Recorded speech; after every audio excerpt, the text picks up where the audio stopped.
Hello producers, it's Ozgun here and welcome to the channel. So if you are struggling with mixing, if you have loud mixes but it's not sounding clear, you are probably making at least one of these mistakes. And in this tutorial I like to show you 5 mixing mistakes and how to avoid them, how to fix them. And if you're ready, let's jump to that video. So mistake number 1, adding too much EQ, using too much EQ. Because EQ is a such powerful tool, it's very easy to overdo it, you know. So let's say we have a sound like this. So I think this lead is not bright enough, you know. So maybe we should boost to high frequencies like this, right? So if I do some EQ like this, this would ruin the sound. Instead of boosting a big portion of the sound, why don't you just try to reduce other parts? So this sounds much more natural, right? So more EQ doesn't mean you will get more professional results. You can just do a little EQ and that will just save the day, you know. And another EQ tip I can give you that when you boost frequencies, so for example, let's give a little bit clarity to this sound by boosting the high mid frequencies. Try to boost with a wide curve. So if you boost a narrow curve, it will just boost just a resonation, you know, just a resonating frequency. You will generate some annoying resonating frequency if you boost narrow. So that's why avoid narrow boost. And when you are going to boost the sound, try to go with a wide curve. And I can tell you that most of the cases, you won't be doing EQ more than 3 dB, you know. Just like that. 2 dB, 3 dB, don't overdo it. Don't boost like, I don't know, 30 dB unless you are making some sound design. If you need to boost a sound to 20 dB, you know, probably that sound is wrong and you are doing something wrong. So go back to synth and fix it there. Most of the cases, if you need to apply an EQ like this, you are doing something definitely wrong. And one more tip, guys. When a sound is resonating, you can just search it like this, right? And dip it. And search one more. Dip. Dip. You see the point, right? As long as you search a resonation, you will find it. Because a sound is tons of resonating points, you know, coming together. It doesn't matter which frequency you are monitoring, it's gonna resonate all the time. For sure. So if you have an EQ looks like this, even, you know, worse, maybe more dots, you are definitely doing something wrong with this EQ and don't do it. Avoid this mistake. You are just killing the character of the sound. So which brings us to mistake number 2, which is mixing in solo. So if you're not doing sound design, you shouldn't mix a sound in solo. You can check it out in solo, that's okay. But just in this example, don't EQ all the frequencies in solo. Because whenever you listen this sound in solo and, you know, change something out of it, you can never be sure if it's gonna fit to the mix or not. You see, this cut doesn't make sense. But when I solo listened them, they were all resonating frequencies, right? But in the mix, we are losing so much character. Without them, so much better. So when you EQ or, you know, compress a sound when you are listening in them solo, is never gonna blend the rest of your instrument. So always listen it in the context, because in the end, the audience who listen your music is never gonna be able to listen that sound in solo, right? So they will listen it in the full mix. You should mix it in the full mix as well. Monitoring a sound in solo is like a microscope. You know, you can just search for some certain specific aspect of the sound if you like to fix it, but never do the final judgment on solo and just zoom out and listen everything in the context. So mistake number 3 is having a muddy low end. So in the track, if we launch a span, so that's our kick, hitting like 48, 50 hertz, and this is the bass. And this is like sitting in 35 to 40 hertz and something like this. So this low region should belong only to the kick and bass. So if you have a vocal top of them, no stopping. DJ put the rhythm and the music made that thing go boom. So this vocal has a rumbling frequency in 30 Hz, which we don't hear it, which we definitely don't need it. A solution is just putting a low cut. No stopping. DJ put the rhythm and the music made that thing go boom.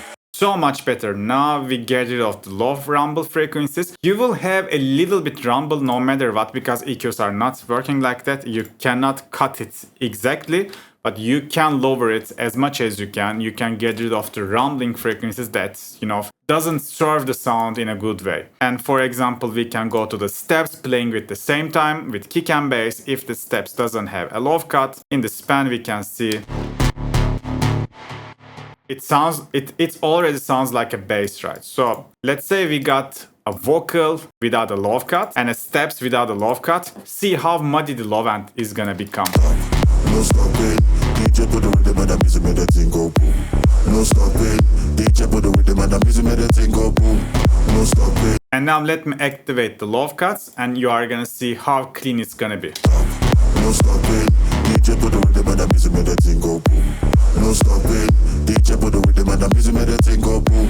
No stopping, DJ put the rhythm and the... Now I can clearly hear the kick and bass without problems. And other than that, if you don't want a muddy mix, make sure to control the not just sub frequencies but low, mids and upper bass frequencies, such as like 200 to let's say 300 Hz. These frequencies, if they are too much, they will make your mix muddy and boxy, I can say. So if the sound is too fat on those frequencies, I always do some dynamic EQ and just tame it a little bit. This frequency is gonna definitely clash with my bass, right? So I can just cut it like this. Not cut, but deep, just like a multiband compression.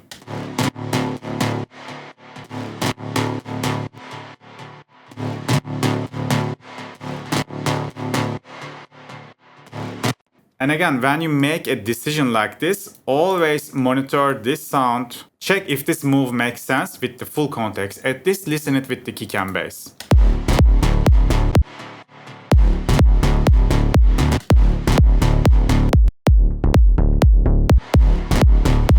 So for example, without this, it's kind of confusing with the bass, I can't hear the bass properly as separate from this lick because the patterns are very similar. But when I activate this,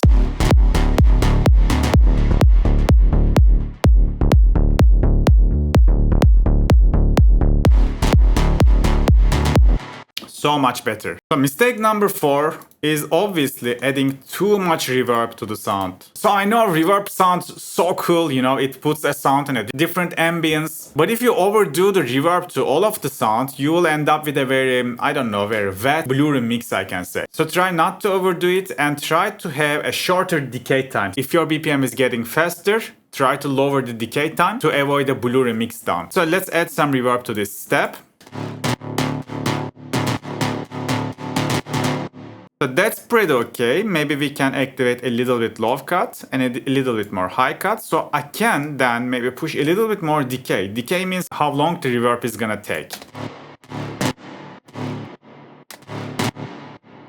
That sounds nice. And if you are not having a sidechained reverb, you can also activate a little bit pre-delay. This works better with the drums as well. Pre-delay in the reverb means reverb is gonna start a little bit after a little bit gap when the sound is playing. So the first initial transients can pass through, without affecting from the reverb, and then the reverb is gonna take place. So you will end up with a very clean mix. So let's go with 4 seconds. I think that's the top, and maybe we can have a little bit less high cut, but more low cut. Yeah, it sounds nice. And also this low cut and high cut is like not making much sense because they are like this, Even though you cut it, you won't be cutting much of the frequencies. So that's why I always use a patch, and in my patch, and in this patch, my reverb is acting like a send. I'm just separating the signal from here and I'm just routing my reverb to an EQ. Then I'm cutting the lows manually. So that makes more sense. It gives more clean reverb. You can also set send, very easy. Let's say this is gonna be our reverb send. All you gotta do is just put your favorite reverb here. Make sure you have 100% wet and then send your sound to here. That's it.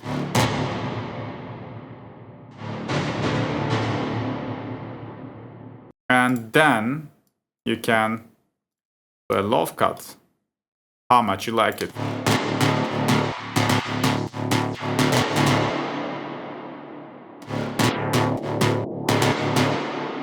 And even you can do the Abbey Road trick. You can put this EQ before the reverb. So you are not gonna feed the reverb with too much lows and too much highs, just with the mid frequencies. Then the reverb is gonna acting a little bit different. And then you can control the amount of the signal, how much do you want to send to the reverb with this cable knob. And also, if you like, you can put a limiter in here. And then in the comp, just choose steps, because now we are sending the steps to this channel. And then I can just sidechain my reverb. Whenever I have sound, the reverb is gonna duct in terms of volume. So we will have much more space for the sound.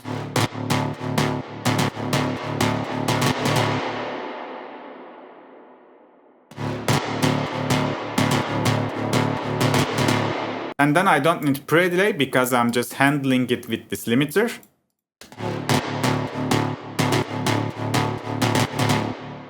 If you like, you can have another EQ, maybe a little bit high shelf. And the good thing with send, for example, I can just put a spreader and make this reverb channel much more wider. So I'm just exaggerating to show you how it works. And let's listen it in the context.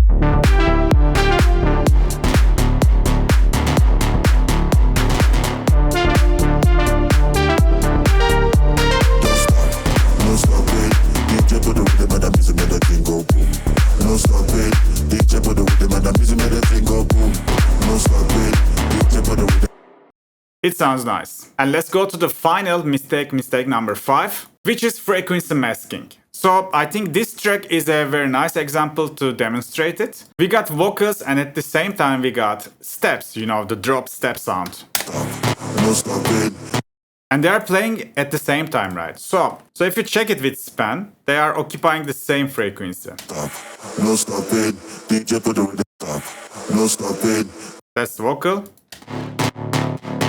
Especially in low mid 2 to 4, 500 Hz, they are just clashing with each other. So in this case, we need to separate them, you know. So there are several ways to fix this problem. So in this portion, the vocals are the main element. So what I can do is, I can just find the frequency where vocals are, you know, heavily powerful.